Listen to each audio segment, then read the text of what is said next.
এর আগের বিশ্বকাপটাতেও যখন কনসার্নিং পার্ট ছিল নাম্বার 7 and 8 লোয়ার অর্ডার বা মিডল অর্ডার, ভাই সেখানে আমার ফিনিশিংটা কে করবে? আর সেখানে স্ট্রেংথ ছিল, আচ্ছা ওপেনিং ঠিক আছে, শুরুটা ঠিক আছে, কিন্তু যখন একটা বিশ্বকাপ গিয়ে আরেকটা বিশ্বকাপ আসলো তখন চিত্রটা উল্টে গেল। এখন নিচে ঠিক আছে, উপরে ঠিক নাই, এরকম একটা সিচুয়েশন নিয়ে এই বিশ্বকাপটা শুরু আরেকটা হচ্ছে বিষয় কি, অন্যান্য যে কোনো বারই যখন বিশ্বকাপের দল ঘোষণা হয়, সেটা ওয়ানডে ফরম্যাটে হোক বা টি-20 ফরম্যাটে হোক, আলোচনা কিন্তু এর চেয়ে অনেক বেশি থাকে। এবার তুলনামূলক আলোচনাটা কম, কারণ গেল এক মাস ধরেই আমরা শুনছি যে 13-14 জনের নাম সবাই জানে, দুই একটা জায়গা নিয়ে আসলে কনফিউশন আছে। এবং আপনি যখন 13-14 জনের নাম নিশ্চিতভাবেই জানবেন, তার মানে আপনার স্কোয়াডটা মোটামুটি সাজানো আছে, কারণ খেলবে তো 11 জন। সে কারণেই বাকি যেই নামগুলো, ওগুলো নিয়ে খুব বেশি আলোচনা বা দফারফা কিন্তু এবার হচ্ছে না। এই জায়গায় নতুন নির্বাচক প্যানেল একটা ধন্যবাদ আসলে পেতেই পারে। প্যানেলকে আমরা ধন্যবাদ জানাচ্ছি এবং সেই জায়গা থেকে একটা বিষয়, মানে আমরা প্রথম যে বিষয়টা আসলে আলোচনার জন্য ঠিক করে রেখেছি সেটা হচ্ছে যে সাইফুদ্দিন এবং তানজিম সাকিব, যেটি নিয়ে আসলে সোশ্যাল মিডিয়াতেও ঝড় উঠে যাচ্ছে এবং সব দিকে মানে এই বিষয়টা নিয়ে সবচেয়ে বেশি চর্চা হচ্ছে এই স্কোয়াড ঘোষণার মধ্যে, যে সাইফুদ্দিন না থেকে কিভাবে তানজিম সাকিব থাকে। সেখানে আমাদের দর্শক যারা আছেন তারাও পার্টিসিপেট করেছেন, অনেক ধরনের কথা আমরা অনেক জায়গা থেকে পেয়েছি, সেগুলো আমরা ফ্রি হিট সেগমেন্টে আলোচনা করব। তবে আমরা যদি আমাদের জায়গা থেকে একটু স্ট্যাটিস্টিকলি মুভ করি, যে আমরা আসলে একটা প্লেয়ারকে থাকবে কি থাকবে না সেটা আমরা কি দিয়ে ইভালুয়েট করি? পারফরমেন্স দিয়ে। আর পারফরমেন্স হচ্ছে পরিসংখ্যান দিয়ে আসলে কথা বলে। সেখানে যদি আমরা একটু কথা বলি, প্রথমে আমরা সাইফুদ্দিনের বিপিএল ক্যারিয়ারটা যদি আসলে একটু দেখি, সেই জায়গাটাতে আসলে আমরা কি দেখলাম, কারণ এই বছর তো ওই মানে বিপিএল দিয়ে আসলে আরো একবার স্পটলাইটে এসেছেন সাইফুদ্দিন। অ্যাবসলিউটলি। তো সেই জায়গাতে বিপিএল এ সাইফুদ্দিন তানজিম সাকিবের চেয়ে ফার ফার এগিয়ে ছিলেন, কারণ এই বছর তো টি-20 রিভ্যালুয়েশন করলে বাংলাদেশের মঞ্চ ওই একটাই ছিল, বিপিএল। সেখানে দুইজনই 9টা করে ম্যাচ খেললেন। তানজিম সাকিব 11টা উইকেট পেলেন, সাইফুদ্দিন 15টা উইকেট পেলেন, তাহলে 4টা উইকেট বেশি পেলেন। ইকোনমির দিক থেকে আসে, যে সবচেয়ে বেশি রান কম দিয়েছেন কে? একই platform, same opponents, same grounds. সেখানে 9.5 ইকোনমি ছিল তানজিম সাকিবের, সাইফুদ্দিনের ইকোনমিটা ছিল 6.8। এই জায়গাতেও আসলে সাইফুদ্দিন এগিয়েছিলেন। আপনি নিশ্চয়ই এই সিরিজের কথাটাও বলবেন।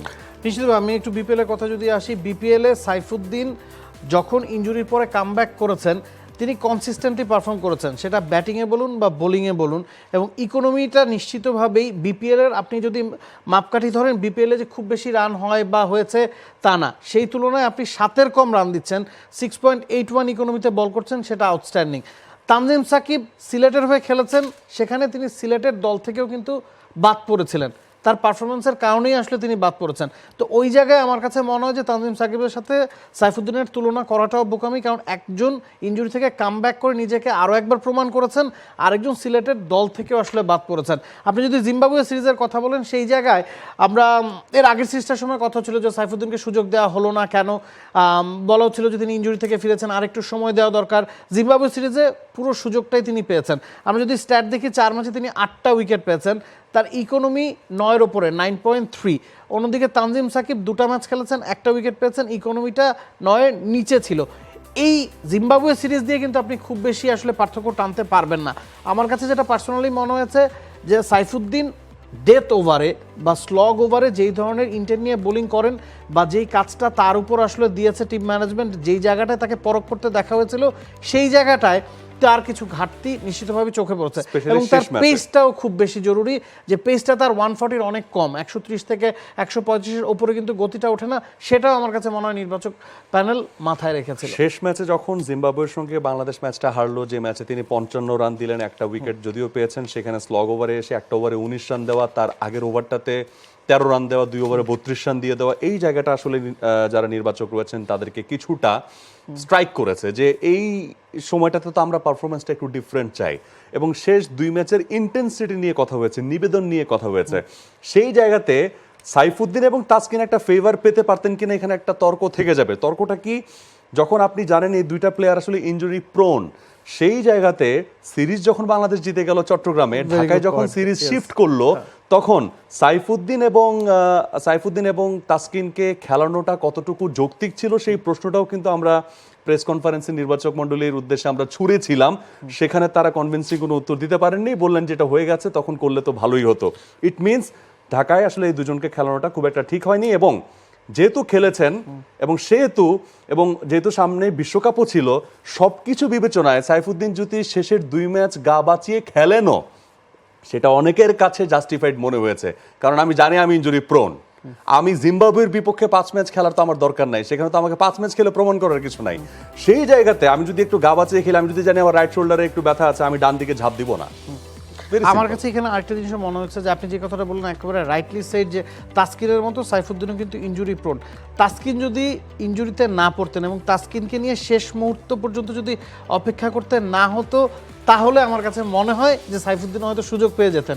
যেহেতু তাসকিন পুরোপুরি ফিট না এবং বিশ্বকাপের কোন সময়টা তিনি অ্যাভেলেবেল থাকবেন সেটা এখনও আসলে জানা যায়নি, এবং স্পিডের একটা ব্যাপার আছে, নতুন বলের একটা ব্যাপার আছে, সেই জায়গায় তাসকিনকে নিশ্চিতভাবে বাংলাদেশ অনেকখানি এগিয়ে রাখে। ওই জায়গায় তাসকিনকে রিপ্লেস করা হয়তো তানজিম সাকিবের পক্ষে সম্ভব, যেটা হয়তো আপনি পেসের কারণে সাইফুদ্দিনকে দিয়ে করতে পারবেন না, এবং দুজন ইনজুরি প্রোন, সে কারণে হয়তো একই সাথে দুজনকে নেওয়ার ঝুঁকিও নেয়নি। অনেক মানে ইফস বার্ডস আলোচনা, সমালোচনা, এবং নির্বাচকদের জন্য এই মানে সময়টাতে সবচেয়ে বেশি চ্যালেঞ্জিং পার্ট আসলে এটাই ছিল যে এই ডিসিশনটা নেওয়া, যে সাইফুদ্দিনকে বাদ দেওয়া, এবং মানে লম্বা ডিসকাশন আসলে হয়েছে যে কিভাবে বাদ দিবেন, কোন গ্রাউন্ডে বাদ দিবেন, কি কারণে তানজিম সাকিবকে এগিয়ে রাখছেন। ইন্টেন্সিটির কারণে তাকে মূলত আসলে এগিয়ে রাখা হয়েছে। ম্যাচের নিবেদন এই বিষয়টাকেও প্রায়োরিটি দেওয়া হয়েছে। কনফারেন্সটা কভার করেছেন, ইন্টেন্সিটি বলতে এই জায়গাটাতে কি বোঝানো হচ্ছে এবং নিবেদনের অভাবের কথা আমরা শুনছিলাম। এখানে কি আপনি যে কথাটা কিছুক্ষণ আগেই বললেন যে মানে গা বাঁচিয়ে খেলা বা একটু মানে সেফ থাকে, ইনজুরিতে যাতে তিনি না পড়ে যান, ওই জিনিসটা কি বোঝানো হয়েছে? ওই জিনিসটাই বোঝানো হয়েছে। তবে ওই জিনিসটাতে আমি সাইফুদ্দিনের আসলে খুব একটা দোষ দেখি না, কারণ তিনি জানতেন যে সিরিজটা আমরা জিতে গিয়েছে এবং শেষের দিকে নিজেকে একটু সেফ রাখা, যেহেতু আসলে এটা টিম ম্যানেজমেন্টও জানতেন, সেখানে তাকে না খেলানোটাই মনে হয় যৌক্তিক ছিল। বাট যেহেতু তিনি ম্যাচ খেলেছেন, সেহেতু নির্বাচকরা আসলে আশা করছিলেন যে তুমি তোমার ফুল ডেডিকেশনটা দিয়েই খেলবে, সেই জায়গাটা আসলে তারা আসলে একটু ধরেছেন। সেটা মনে হয় মানে একটা তর্ক আসলে থেকেই গেল যে আলটিমেটলি সাইফুদ্দিনের থাকা না থাকা হয়তো কপাল পোড়া। এর আগের বিশ্বকাপটা থেকে তিনি বাদ পড়েছিলেন, 2021 বিশ্বকাপ, তারপরে ইন্টারন্যাশনালে কামব্যাক করেছিলেন এই জিম্বাবুয়ে সিরিজ দিয়ে আফটার 3 ইয়ার্স অলমোস্ট। আরেকটা জিনিস আমি একটু ছোট করে অ্যাড করে রাখতে চাই, সেটা হচ্ছে যে গেল 2-3 বছরে যদি আপনি দেখেন, তানজিম সাকিব কিন্তু গেল বছর বা এই বছরটায় পুরোপুরি জাতীয় দলের সাথে আছেন, সেটা ওয়ানডে ফরম্যাটে বলুন বা অন্যান্য যে কোনো ফরম্যাটে বলুন, দলের সাথে মানিয়ে নেওয়ার যেই ব্যাপারটা, জেল করার বিষয়টা, ওইটা তানজিম সাকিবের মধ্যে ছিল এবং তিনি কন্টিনিউয়াসলি সেটার মধ্যে ছিলেন, ওই প্রসেসটার মধ্যে ছিলেন। এবং সাইফুদ্দিন যেহেতু ইনজুরির কারণে যে 2021-এর পর থেকে খেলেননি, দলের কিছুটা বাইরেও তো আসলে তিনি ছিলেন, এই জিম্বাবুয়ে সিরিজ দিয়েই আসলে তিনি ফিরেছিলেন, সেটাও একটা ব্যাক অফ দ্য মাইন্ডে থাকতে পারে যে আমরা একটা প্রসেসের মধ্যে আছি। এই 4 জনকে বা এই 5 জনকে আপনি যদি তাসকিন, শরীফুল, মুস্তাফিজের সাথে তানজিম সাকিব, হাসান মাহমুদ, এই 5 জনকে নিয়েই কিন্তু আসলে চিন্তাভাবনাটা করছিলেন। For more updates, subscribe to our YouTube channel and click on the bell icon. Follow us on Facebook and Instagram. Download T-Sports app to enjoy exciting games and highlights. Visit tsports.com.